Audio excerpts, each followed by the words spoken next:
Okay. Good evening, everybody. Another week gone by. It is time to show up. I'm showing up. I'm glad you guys are showing up. I appreciate every single one of you. I'm glad you're here. Like, comment, subscribe, all that happy horse shit. Do the little YouTube dance.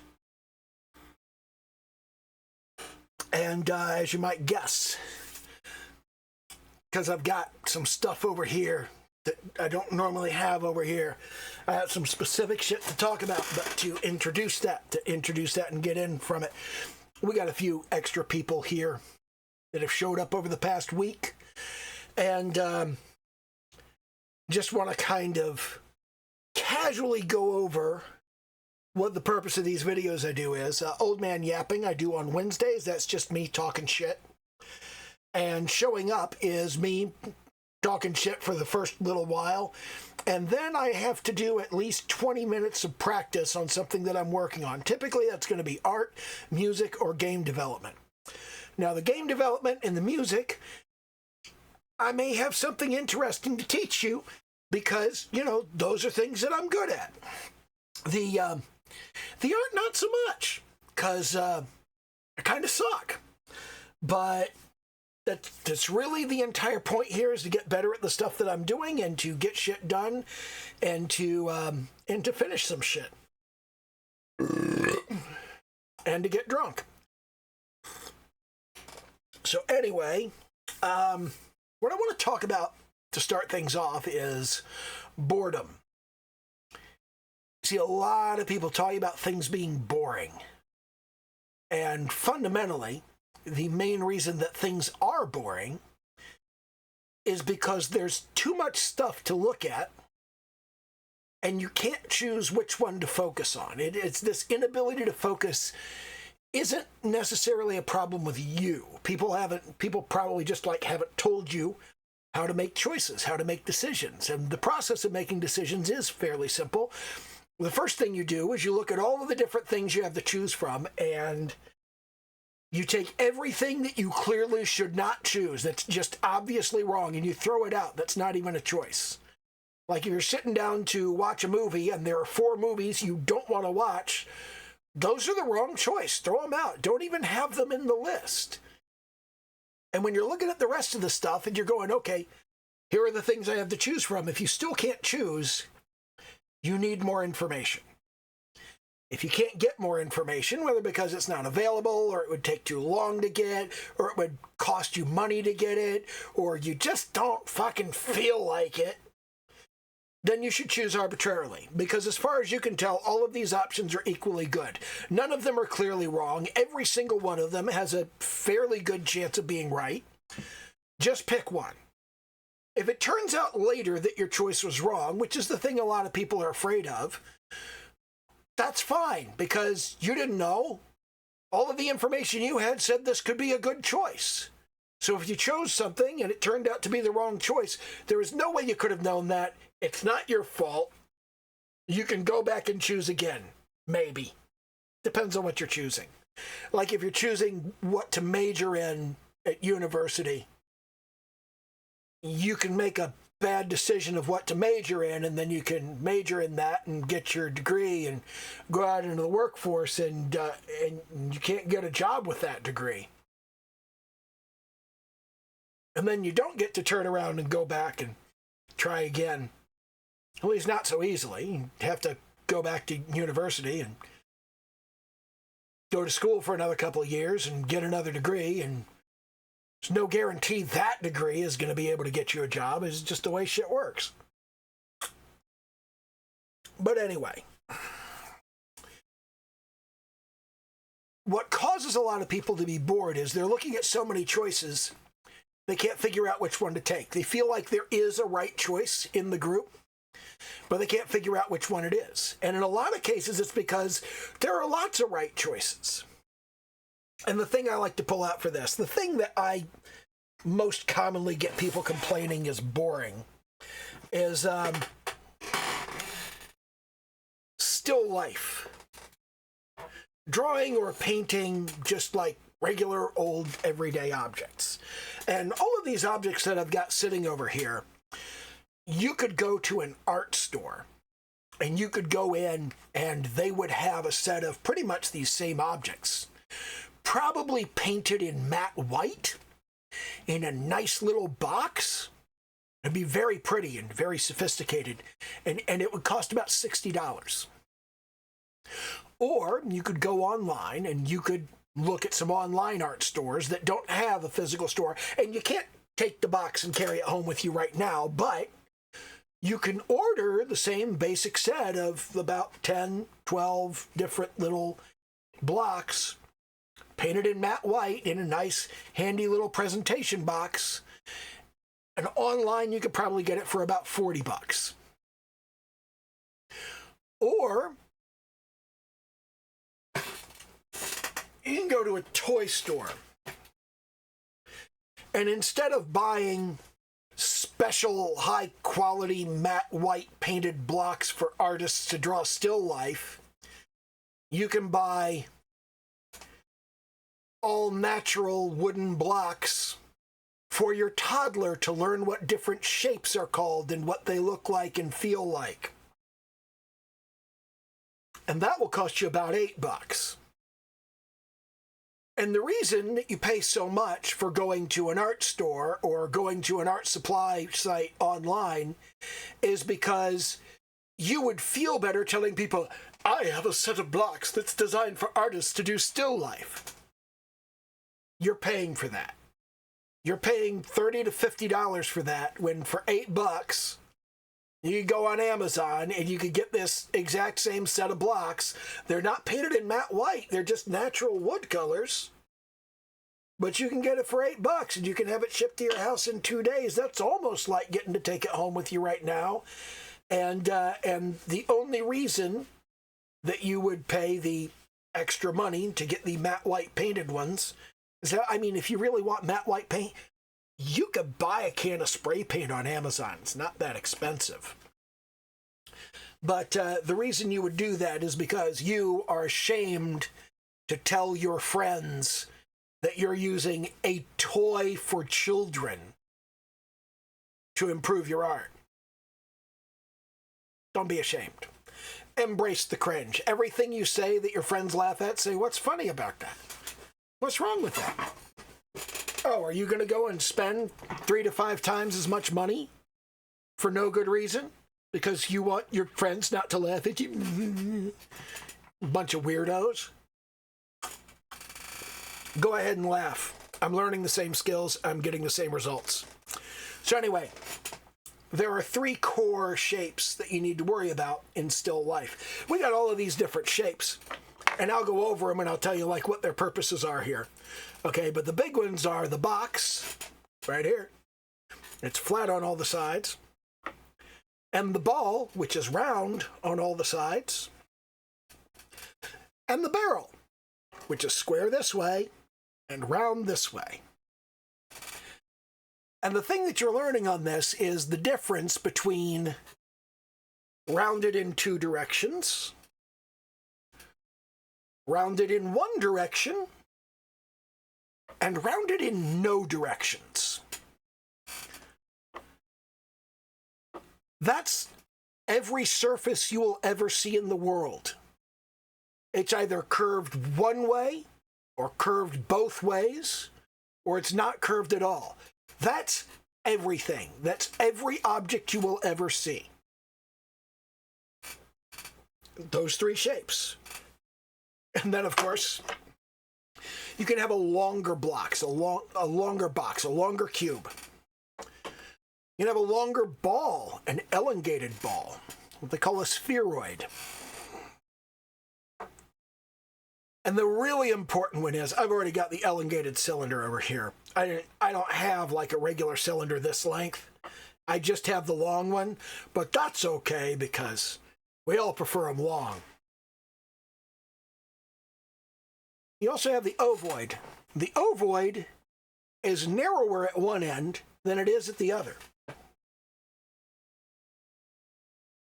You got the pyramid. It's the same square as a box, but it's narrower at one end than at the other. And of course, for your cylinder, you have the cone. Narrower at one end than at the other. Some people will say, what about triangles? I have triangles. I have a triangular prism right here, triangular block. I have a triangular pyramid right here. But these are kind of a nightmare when it comes to perspective, because angles and perspective are difficult. So I recommend you steer clear of the triangles and other fancy shapes, because they will lead you astray. Like, for example, you can see that the sides are the same length on the box and on the triangular prism. But when you stack them right next to each other, the triangle is shorter, like substantially shorter. That is really hard to get used to, and it's really hard to get comfortable with. And it's just a recipe for making a whole bunch of dumb mistakes that you don't know how to fix. So I recommend just steering clear of those particular issues entirely by just sticking to your core box, ball, and barrel. Those three. Those are all you really need anyway. If you need to work on the spheroid, you've got one. If you need to work on the ovoid, you've got one. But you can get this stuff fairly cheap. Now, of course, there's a question of where are you going to put them, because you're not going to have them on something complex. And my recommendation is, the next time you go to the grocery store, stop at the bakery and ask if you can get a cake box. They may charge you like $1 or something for it. It'll be cheap. But typically when I do that, they just give me the box. And a cake box makes a really good little place to just put things. You can just take the cake box and you can put your stuff in it. And you can grab a flashlight and you can shine that light on there.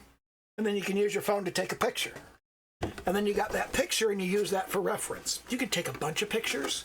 You can light it from different directions. You can light it from different sides. And then there's the other important thing, which is you focus on just one thing. You focus on just one aspect of it. Like when you have the ball, okay, what you're mostly interested in is the lighting and the shading and making sure you get the elements of that lighting and shading correct. But as you get more and more comfortable with it, you might want to not just look at the shading and the lighting. You might also want to start look at the coloring. How does the color change? I mean, it's the same color all the way around. But how does that change in the highlight and in the shadow? How does that change in the cast shadow? The wood grain texture of this particular sphere is something you might want to duplicate, something you might want to look at. And it's the same thing with the box. You look at the difference in the quality of the light on different planes that face in different directions. You look at how the light shines off of the surface. You can look at the colors. You can look at the wood grain. On the cylinder, you want to look at how the light highlights on the curved surface. You know how it highlights on the flat surface. But you also want to look at how the circle turns into an ellipse as it turns away. You want to look at how it foreshortens. You want to look at how it's going to look at different angles. All of these are useful skills. But at any given point in time, focus on just one of them. Focus on just one of those things. By focusing on only one of the lots of things that you're trying to focus on, it's not boring anymore, because you're looking at something that you can actually learn from. You're examining something that makes sense to you and that you can make progress toward in a single session.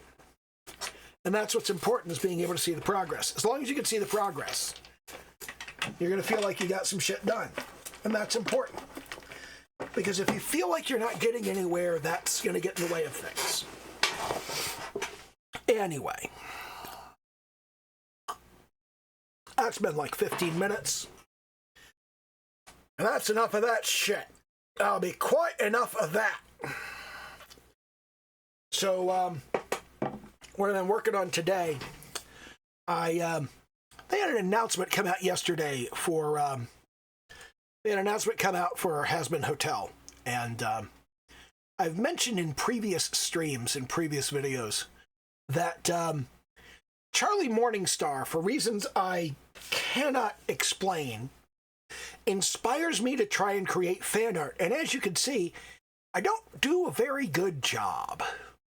This is the first time I ever tried to do fan art of Charlie Morningstar, and it looks awful. But yesterday, I was again inspired to do some art of Charlie Morningstar, and not bad.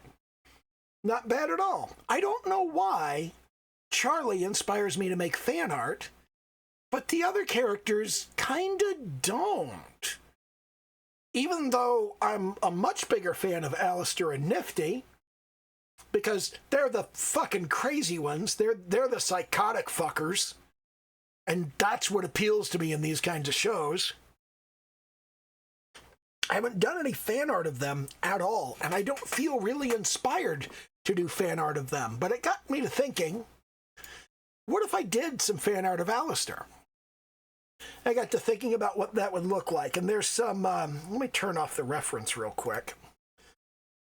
There's some stuff that I kind of threw together out there, like, I was looking at how his ears looked, and how his hairstyle looked, and how those fit together.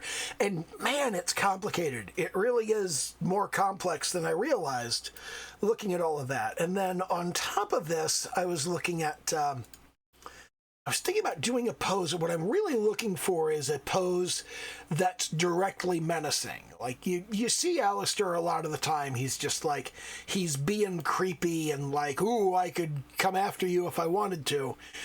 And I really want to kind of get something that's dark and menacing and dangerous, that feels like he's not threatening you, he's coming after you right now, and you should probably run. So I'm kind of messing around, and I'm thinking about the pose to put him in and whatnot. And I'm not entirely sure how I'm going to progress with this, but I was looking at this different reference, and one of the things that I'm looking for is, here he is kind of on the right-hand side of the screen. He's kind of standing there looking normal. But I was interested in, how does he look when he leans over? And one of the things that I came across was, there are, of course, jump up here. What have I got here? Let me jump to the flat color here. One of the things I was noticing was, when you look at, actually, let's jump into notes. Let's jump into the notes area. You look here, he kind of, when he gets creepy, he tilts his head to the side and pushes it forward. That's typical body language. But also, when he gets aggressive, he grows these big deer horns. He grows these antlers. So you need to have, like, the antlers coming out, and they have a kind of specific way that they look.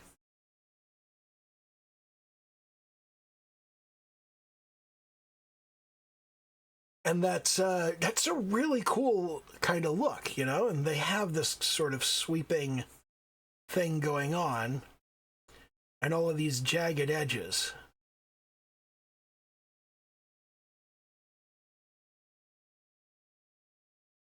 And I like the look of that, and I want to put that feel in there. So I'm kind of looking at that, and what I'm thinking is, it's important in the cheers. It's important in the effort to go, okay, we've got the line art for the. This is just kind of, we need the antlers first of all. He needs to have the antlers, and his head needs to be kind of tilted to the side. And you'll notice in these that here he is being more or less relaxed. Okay. But when he gets into his creepy moods, his eyes turn into clocks, as though they're gauges measuring pressure, or clocks measuring how close it is to your doom, essentially. his eyes get very dark, and you get this kind of, this little pink area in the middle. Everything else sort of goes black. Like if you zoom in on this, his eyes go all the way black, and even his eyelids get darker, okay? And you look here, he's got his eyes wide open. You can't even see the eyelids. The eyelids disappear. It's just these wide open black eyes with the little speedometers in the middle.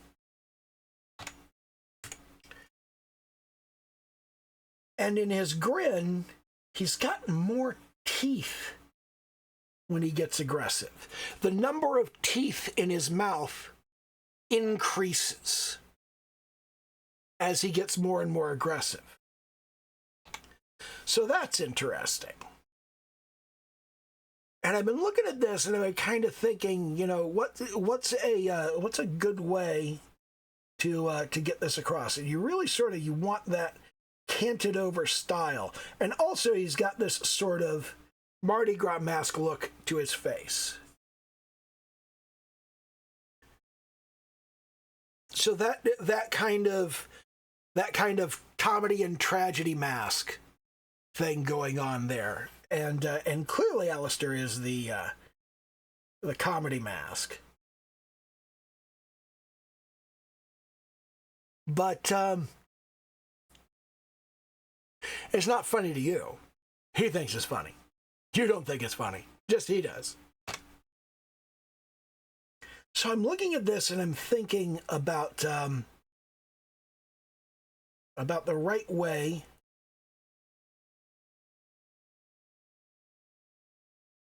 to represent this pose that I'm going for.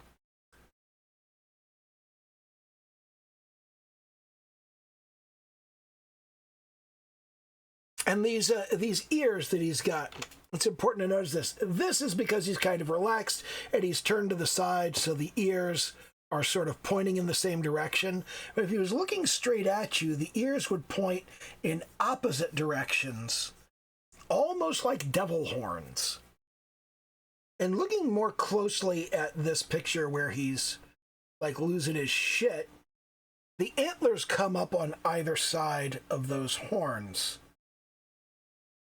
Of the ears, they come up on the inside like that, right in there, and the ears sit behind them. So we've got the antlers with the ears behind them, and then we've got this big sort of hairstyle that's going on, and then he's got the tragedy mask sitting in front of that. But the basic shapes of his body are interesting because it's very triangular. In the shape language of character design, triangles are very sharp and aggressive. And you can see in Alastor that we've got this very triangular thing. There's a swoop to it, there's a style to it, but is very triangular, very sharp, very aggressive. Even down here on the feet, it's very aggressive. So we've got that sort of shape language. The elbow's very sharp right here. Always a very sharp elbow. And he has a tendency to sort of cock his wrists outward.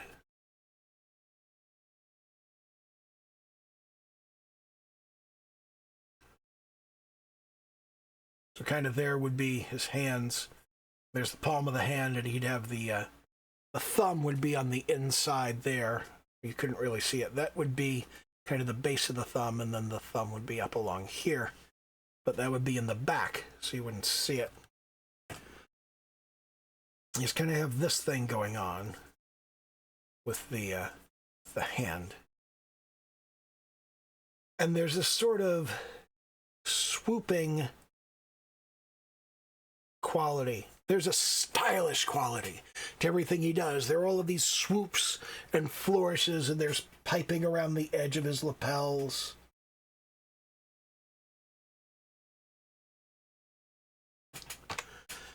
And I'm much better at understanding what I'm looking at than I am at actually drawing it, so That's frustrating. That comes of the whole taste and skill gap. Your taste expands faster than your skill, because as you look at things, you become better at interpreting them. Your ability to understand what you are looking at is going to improve faster than your ability to duplicate what you are looking at, or to imagine something similar to what you are looking at and then draw that and have it look as much like what was in your head as the thing you already saw over there was. There are communications errors between the brain and the body all the time. Like, you try and you make something and it's not exactly what you wanted to make in your head. So because it's not exactly what you wanted to make in your head, you look at it, you go, well, that looks wrong. Now, the good news is nobody else in the world knows what was in your head. So as long as the thing you put out into the world looks more or less like what you were trying to put out into the world, people will look at it and go, wow, that was really great. Well, you know you fucked it up, but they don't. So, take the W on that one. Anyway. Let me do a little more thinking about the pose. I kind of want to do something. I have a collection over here of I jump over and open it up. I have like 42 years of X-Men comics in PDF format. And it's legitimate. It's legitimate. I bought them from Marvel Comics on a DVD. It's like they're all like licensed and shit. But I have like the entirety of the X-Men going up to 2005, including all of the annuals. So it's like, if I want a piece of reference from any of these issues of the X-Men for like whatever frame it is, whatever page it is, like if I pull up, I don't know, what would be a good one? Oh, what was that one? 238, I think. I think 238 was the one just as we were beginning, right between the Brood and Inferno. I think that's when that was. Yeah, so if we back up, I think it was 237. 237 was the one that had, no, this is actually just after the Genosha series right here. Was it 233 the one I'm thinking about?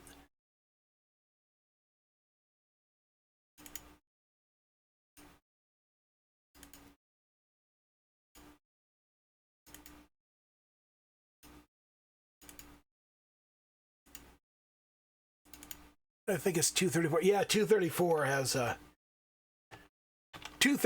has an iconic cover from Mark Silvestri, like this thing right here. Okay? And I mean, that is a really cool pose, but I'm really looking for something that's aggressive, but that looks more like it's coming for you and not like it's there and you should stay away from it. But I have all of these X-Men comics, and I can pull like all kinds of stuff out of them for reference. And that's a big piece of advice that I could point out to you, is that you should collect all kinds of reference, all kinds of stuff. Do I have... Watchmen doesn't really have a lot of action in it, funnily enough. I do have the Ninja Turtles over here. But that's not really a... that's not a style that's really compatible with this.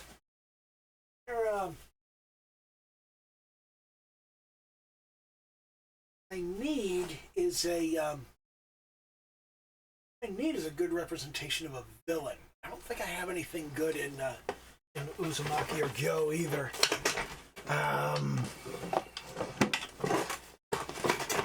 Maybe Art of Arcana might have something in it. This is a good book to pull a reference out of. I'm just going to kind of flip through this and see if I come across anything that looks workable.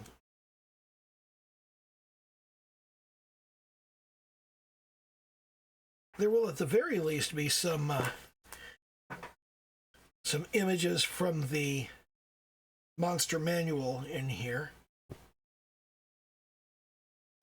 There's a series of covers from Dragon Magazine, for example. And I'm just looking for a pose reference. I don't need it to match the style necessarily. I just need it to have the kind of feel that I'm looking for on the pose.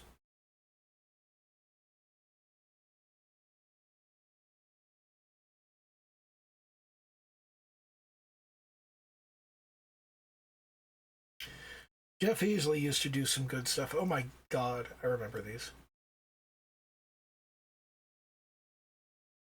There's all kinds of nostalgia in this book for me because that is an interesting pose. And that looks like it's adaptable. Okay, so let me grab a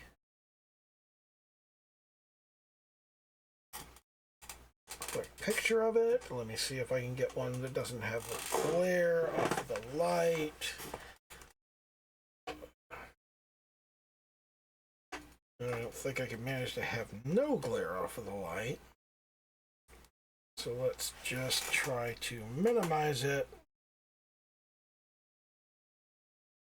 And there we go. I think that is a good starting point. Let me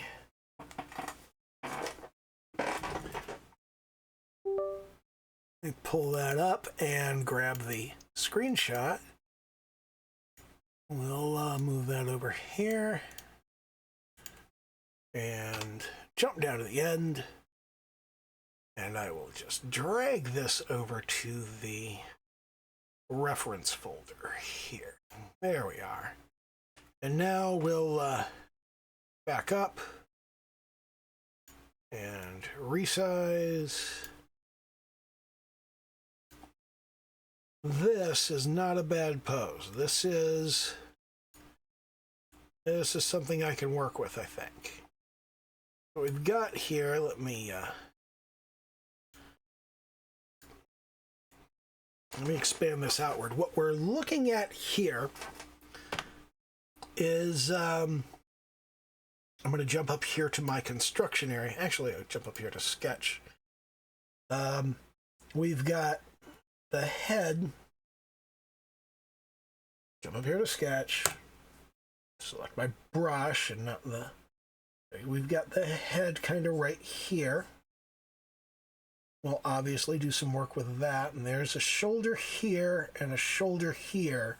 So clearly the shoulders are going across like this. And then we've got the waist a little farther down. The pelvis would be right around here. The dragon is obviously much wider than Alastor. So Alastor's legs are going to be kind of out here being skinny.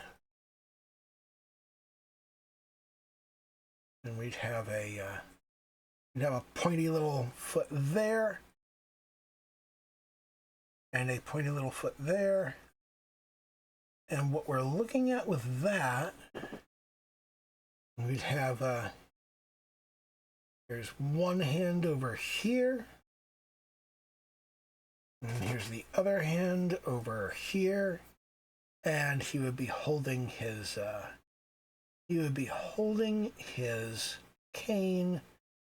And I think having it come down like this might be the right call on that. Okay, so if I turn off that particular reference right there. Then what we would have here is the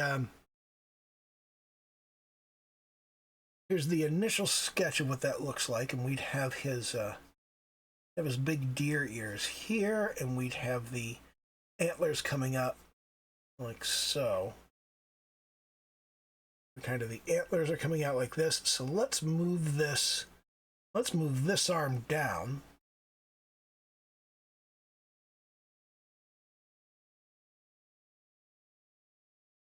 Let's cock that hand upward. We'll have kind of a thumb coming down here, and we'll give that a kind of a grasping look.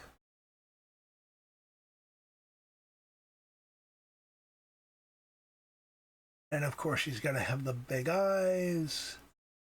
Got to be doing the big eyes thing. And he's got to be doing the big grinning mouth thing. And then his other arm would be coming back here. That would foreshorten more than that. And then he'd have his hand coming out.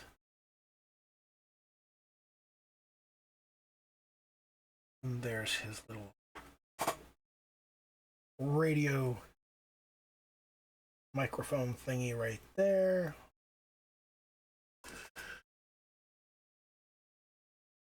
So that would come across like that.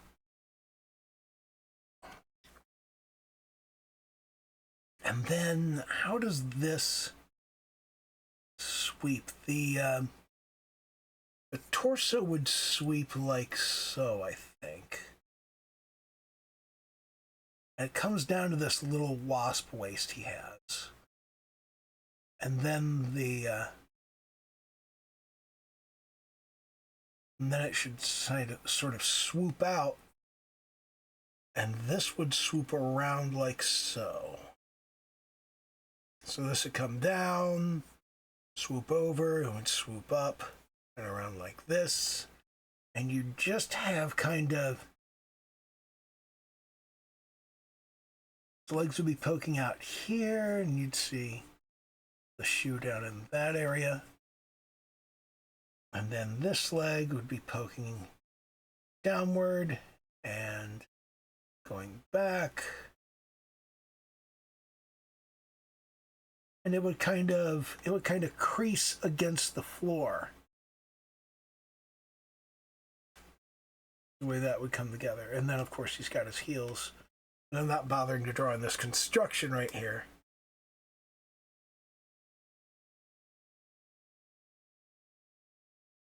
But yeah, so if I turn off that sketch and just look at the construction,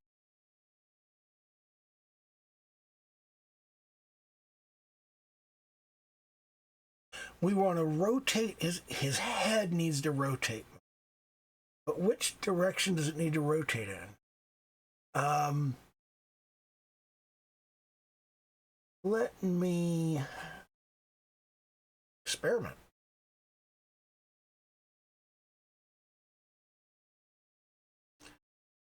Let's lasso this, and then we'll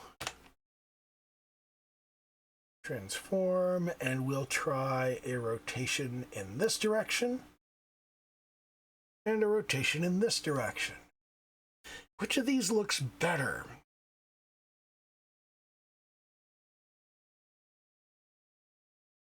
If it tilts in this direction, it kind of moves in opposite directions from his staff. So you kind of get that. So if you tilt it in this direction, I think you have more intentionality moving in this direction. So moving in that direction right there. If we have, we don't want it to match up exactly. But something like that. If we accept that and deselect, then what we've got there is kind of, we've got this thrust of the movement in that direction.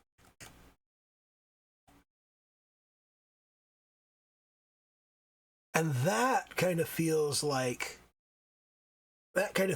he's doing this sort of over to the side, and then he's going to come at you.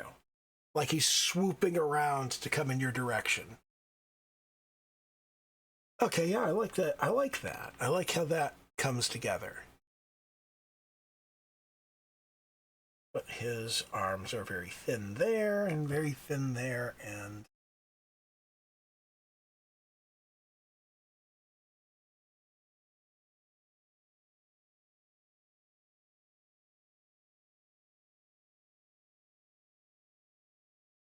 we want to bring that waist in really far, so we want to narrow that substantially.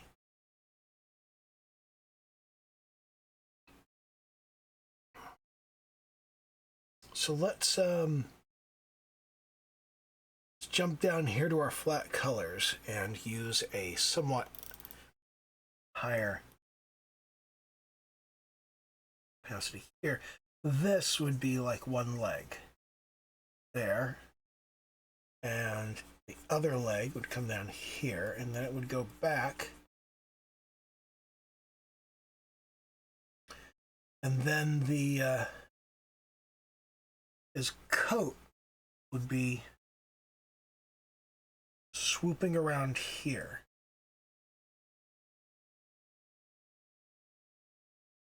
Let's go ahead and draw behind. Get this, we want this sort of dynamic feel to it.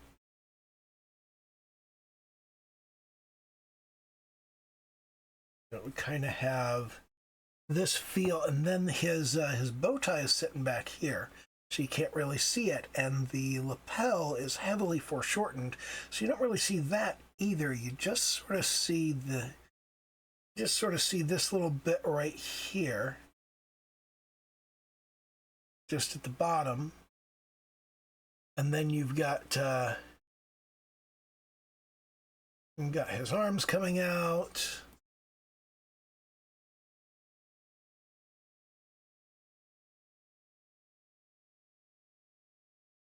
And you've got this staff coming across here. Here's the back of that. And if we sort of fill that in there. Now I'm just kind of thumbnailing. I'm not too concerned about details right now. I just want to sort of get a feel for what this is going to be like. So, and then we've got the pink hair across here, and then that comes across over there, and he'd have some darker hair coming down over here, and some darker hair coming down over here, and then there would be the ears, like so. Man. Darker bit of the ears over here, darker bit over here, and then the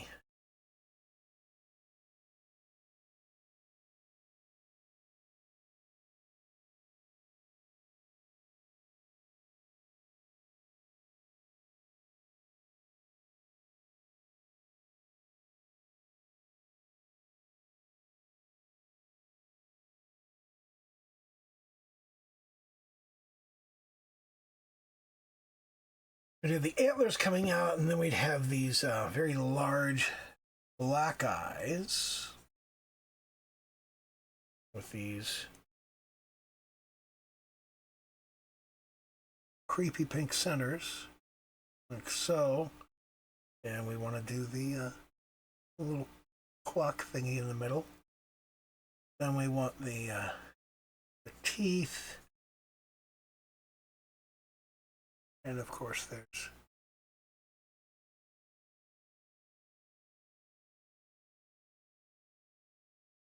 there's lots of them. And if we now turn off the construction and take a look at that, it looks kind of dorky, of course, but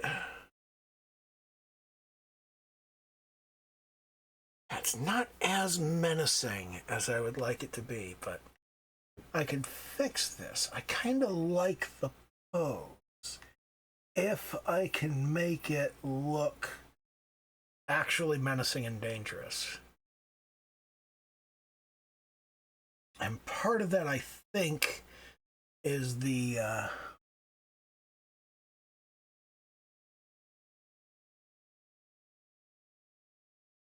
hands.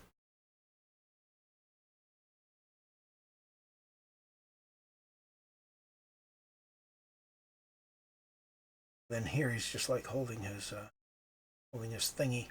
Thingy.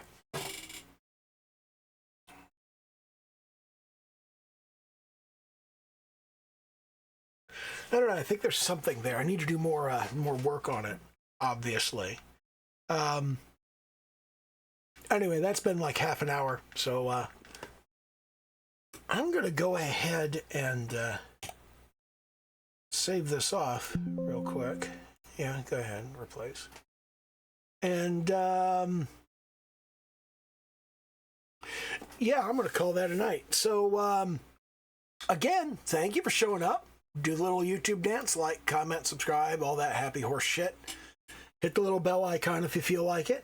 And I appreciate you. I appreciate you for showing up. Good job showing up. And okay, bye.